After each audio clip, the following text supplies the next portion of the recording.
Microphones.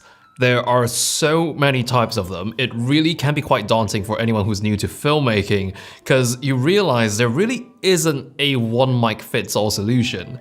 So today let's go over a few common types of microphones used in filmmaking. We'll talk about what they're used for, and maybe we'll figure out which kind suits your content creation best. Now, one of the most common microphone types you hear about are shotgun microphones.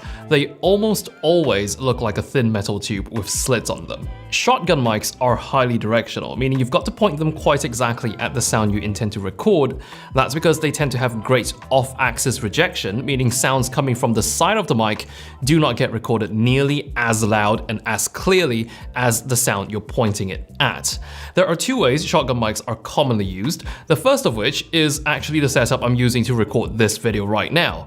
If you're recording a talent who's talking on camera and isn't moving around, you would have the mic mounted on a stand pointing at the talent. Now, if your talent would be moving around, for example, if they're performing a take for a short film, then it's a bit more labor intensive. There would be a boom operator who has to move the mic mounted on a boom pole to follow the talent around. Many boom operators do it by trade, and there's actually quite a bit of know-how behind it. But not every shotgun microphone makes such a grand appearance. Sometimes shotgun mics are also made in the smaller form of on-camera microphones. These are often the most accessible types of mics in filmmaking, and the main way these are different from the conventional shotgun mics I showed earlier are these smaller ones are made to plug directly into your camera's 3.5mm mic jack. Otherwise, the big guns use XLR connectors, which are plugged into professional recording devices. These on-camera shotgun mics are an excellent and cost-effective way to get better audio, although if you're trying to record dialogue from a subject that is quite a distance away from the camera, this is not likely to give you the best results. For that, I would recommend a whole different category of microphones, lavalier microphones. These are also known as lapel mics, and they are very small mic capsules attached to a cable. Most of the time, these will be omnidirectional, meaning they pick up sound from all directions. So the way the mic is pointing in doesn't really affect your ability to pick up clear dialogue. These usually come with a clip that lets you attach it to clothing. It's mostly up to your use case to choose whether you like to use them exposed or conceal them so they're completely hidden away from camera. More often than not, you would find lavalier mics being used together with a wireless transmission system, so the person wearing the mic can move around freely on camera. These days, some transmission systems are made in such small sizes that mics have been built directly into the transmitter, and you can just wear the whole transmitter on your collar instead.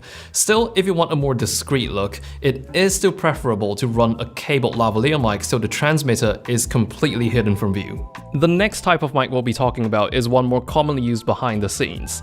This here is a large diaphragm condenser mic, and you would usually use one of these within a studio setting. When you fire up one of these, your priority is usually to capture crystal clear audio, so you would never bother concealing it because microphone placement would be of higher concern. These are typically used for recording narrations, voiceovers, voice acting, or musical performances. They are very sensitive and very detailed. Some higher end options for large diaphragm condensers would even have the ability to switch between different pickup patterns on the same mic. Very often we would use these mics together with this screen here called a pop filter, and what this does is prevent plosives from blowing out your recording. Now, plosives are these strong consonants that push out a strong blast of air when you pronounce them, like your P's and your T's.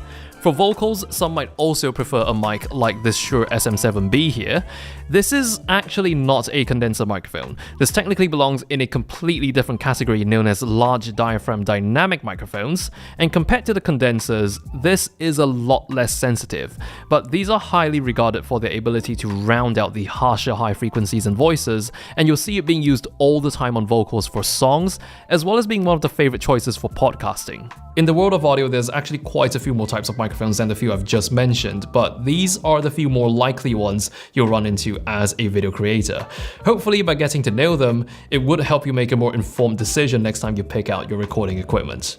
My name is Z, and I'll see you around.